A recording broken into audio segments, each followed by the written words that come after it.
The 400 freestyle relay is one of the most intense and exciting events in the sport of swimming, and on the end of day one of the 2024 Paris Olympics, we were treated to great battles in both the men's and women's races. The women were up first, and Australia was a major favorite, as the Australian women are second to none in sprint freestyle right now. Last year at the 2023 World Championships, they set the world record in a blazing 3:27.96 while winning the gold by almost 4 full seconds. They're also the defending Olympic champions in the event, setting a new Olympic record while winning gold in Tokyo. Molly O'Callaghan got things off to a strong lead for the Aussies. She turned in a 52.24 to give her team the lead. Touching second was China with Yang Zhuxuan's 52.48. Australia extended their lead on the second leg as Shayna Jack ripped a 52.35. Gretchen Walsh set an Olympic record in the semifinals of the 100 fly earlier in the session, but that didn't stop her from throwing down a 52.55 split. That split narrowed the gap on Sweden and China ahead of the US down to mere hundredths. On the third leg, the frontrunner seemingly decided to use swimmers that all also swam the 100 fly today, as Emma McKeon maintained Australia's lead with a speedy 52.39 split, and Zhang Yufei had a formidable 52.75 split, but it was Tori Husk that stole the show. She had a perfect reaction time of 0.00 on the relay exchange before firing off a big time split of 52.06 to get the Americans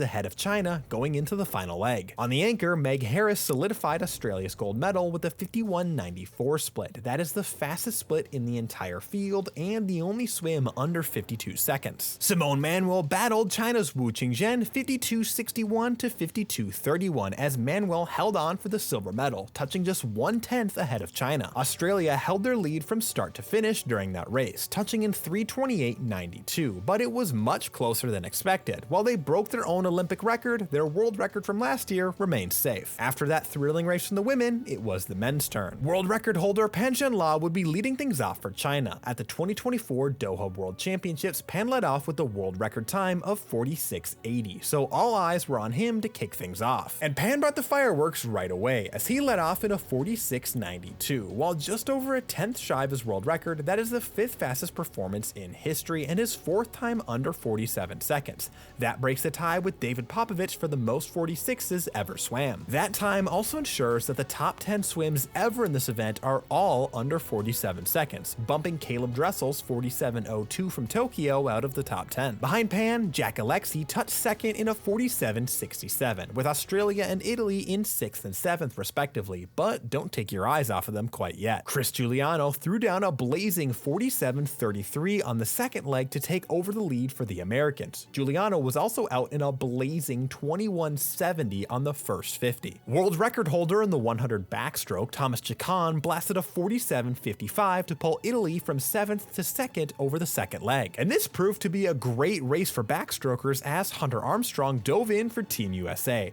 Armstrong blasted a 46.75 to further increase the Americans' lead, and they would need every inch of it. Kai Taylor and his 47.73 pulled Australia into 4th, within striking distance of the field, and after him was Kyle Chalmers, one of the most consistently fast relay swimmers in history. If Chalmers is anchoring your relay, 9 times out of 10, he's splitting a 46. Caleb Dressel was America's anchor, and Manuel Frigo was in for the Italians. Dressel was looking good as he split a 47.53, but Chalmers and Frigo were trying their best to reel him in. Frigo turned in a 47.06 to secure the silver medal, while Chalmers made his way through the field to get Australia the silver with a massive 46.59 split, the fastest in the field. But Caleb Dressel and Team USA hung on for the gold medal to win by just over a second in a 3:09.28. That win is not only the first swimming gold for the United